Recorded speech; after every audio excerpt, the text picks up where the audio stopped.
Around 500 years ago, Erasmus told us that prevention was better than cure. Now that might seem forward-thinking, but when blood-sucking leeches are the best cure you've got at your disposal, while you're hanging around waiting for them to work, you've got to start to wonder why this clearly bizarre treatment was needed in the first place. And I'm going to propose that preventing long-term relationship breakdown is as important as preventing serious illness. And I'm going to suggest that the way we see romantic love, and in particular finding the one, is a big part of that problem. So in my 20 years of working with couples, I've come to see a relationship breakdown as being the result of an inability to overcome an emerging mismatch in the relationship. Now, why do I use that word mismatch? Well, it steps around an issue that can otherwise hijack therapy, the question of who is to blame, which of course is the other person. And this approach allows me to then focus on making or remaking the match. But that got me wondering, so when does the mismatch begin? If prevention is the goal, when does the problem take hold? And I found that if I looked back, the majority of the time, I could trace it to before that couple actually even committed, before they married, before they had children. For example, one of the more significant predictors of divorce is how long a couple date before the marriage proposal. In a 2015 US study of 3,100 people, they found that if the couple waited 1 to 2 years, there was a 21% reduced likelihood of divorce, compared to if they proposed in less than 12 months. But if you waited 3.5 years until the infatuation was well and truly over, then the likelihood of divorce was reduced by a massive 48%. So, my daughter, a dating coach, and I wrote a book about how to choose your partner. It was an exhaustive psychological review on how to make an informed decision. When that book came out recently, what everybody wanted to talk about, media and readers alike, was a preference for not choosing the one, but finding them through the admittedly romantic process, but it was a spectacularly passive process of falling in love. Why? Well, my take on it is that we would rather see the process of romantic love bring the one to us, rather than slowing down and evaluating in an informed way whether or not they're a good match for us. When I looked at a deeper level, at a less conscious level, I saw that we really don't want to see it as a decision, because then we have to take responsibility for it. And if it fails, that is a burden of some consequence. When it's a romantic process and it fails, well, it's a shared failure with the universe. A much better deal than having to blame just ourselves. Is your potential partner the one? Is the wrong question. In fact, I believe that's a question that is more likely to lead to divorce. But before we look at better questions, let's look at what's at stake. Because I would suggest that choosing your lifelong partner is the most consequential decision you will make. Most of us appreciate the pain, emotional and financial, that divorce causes a couple, but it's the impact on the next generation that has my attention. A study of 1,400 people looked at the long-term impact of parental divorce during their childhood when they were followed up at age 32. Now, as you can see, the children from the families where their parents had divorced were more than twice as likely to be divorced themselves or to be unemployed. They were more likely to smoke on a daily basis and drink alcohol to excess. They were much less likely to complete a university degree, with daughters a staggering 58% less likely to do so. And girls, apparently more vulnerable to parental marital breakdown than boys, were more likely to suffer from a range of psychological problems. It is said that alcoholism is not a spectator sport. Eventually the whole family has to play. And the damage from a parental relationship breakdown is equally impossible to limit to just the parents. And this is why having children is a big complication and a much bigger commitment than getting married. So, how am I defining marriage? Well, I would see it as any relationship entered into by two people on the basis it will be long-term and is recognised either legally or in common law. But for the record, I believe any two people of any persuasion, of either gender or of no gender, who wish to spend their life together should be legally able to do so throughout the world. But for the purposes of this talk, we're going to be looking at legal marriages because they're the ones more readily identified by researchers.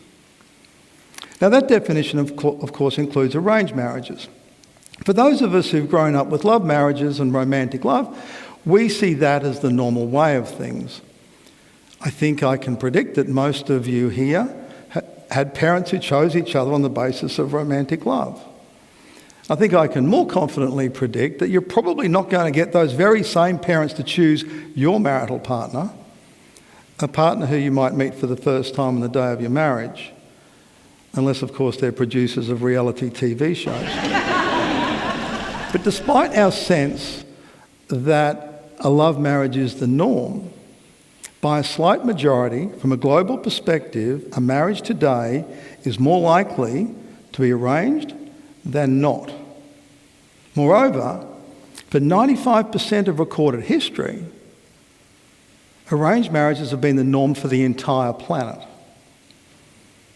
Until then, romantic love only accidentally overlapped with marriage. Now, arranged marriages take many forms. And to be clear, I'm not talking here about forced marriages, child marriages. These are a violation of human rights. The Universal Declaration of Human Rights states that individuals should be 18 years old before they enter marriage and do so freely with full consent. But the reason that brought that declaration into being leaves many of us feeling that arranged marriages are old and irrelevant. At least I did, until I came across some rather compelling research. Now I'm going to suggest that if we dismiss arranged marriages without considering what I call the modern arranged marriage, then we're throwing out the baby with the bathwater. I asked a Pakistani man that I interviewed for my research how he felt about potentially a matchmaker, his mother, his aunts, his prospect's mother, her aunts, all choosing his marital partner. He said, well, of course all these people should choose my partner. They know much more than I do of such things. I'm only 35 years old. What he was talking about was tapping into a time-honoured collective wisdom around matchmaking. How do we define the modern arranged marriage? Well, this is where each partner has power of veto and some input into the choice of their partner, and it occurs in a greater culture that is supportive of divorce. So the research we're about to look at comes out of the USA. So how have the last 200 years, a mere blip in history, gone when it comes to our romantic love marriages? Divorce rate in love marriages, circa 40%. Because we're getting married when we're older, when our personality and our values have consolidated, divorce rates are falling, but so too are marriage rates. In the USA today, people are avoiding marriage entirely more than any other time in history. Single-parent families are more common after love marriages. Birth rates are of particular importance to governments because they underpin long-term economic growth. In the USA today, birth rates are below population replacement levels. In a study done on modern arranged marriages in the US, where partners had some input into partner selection, they looked at 4 factors that determine marital satisfaction: loving, loyalty, shared values, and issues around finances. The average duration of the marriages was more than 11 years, and each individual filled out their questionnaires separately. The arranged marriages are the ones on your left. Yes, the ones that are higher on each of those 4 parameters. 2 points of note. Maybe surprisingly, the reports from the women were no different from the reports from the men. But the finding that fascinates me is that greater involvement in partner selection did not improve marital satisfaction scores. And just let that sink in. Getting each partner to factor in who they were more attracted to did not increase love or marital satisfaction scores. So it would seem that not finding the one, or more specifically having somebody else find them for you, is the secret to marital bliss. Professor Robert Epstein is an American researcher who has studied this phenomenon in some depth, and he's found the crossover, the point at which love in the arranged marriages exceeds that in the love marriages, occurs around 5 years. By 10 years, the levels in the arranged marriages are significantly higher. What's going on? Well, my take on it is that when people marry for love, they hope the love will carry them through the tough times, the conflict, the life stressors. But romantic feelings do not coexist well beside the feelings that go with stress and conflict. They get pushed aside, such that the couples I work with who've had repeated problems tell me they have now fallen out of love. In an arranged marriage, all you have from the outset is a commitment to make it work no matter what, and to make it work as a team.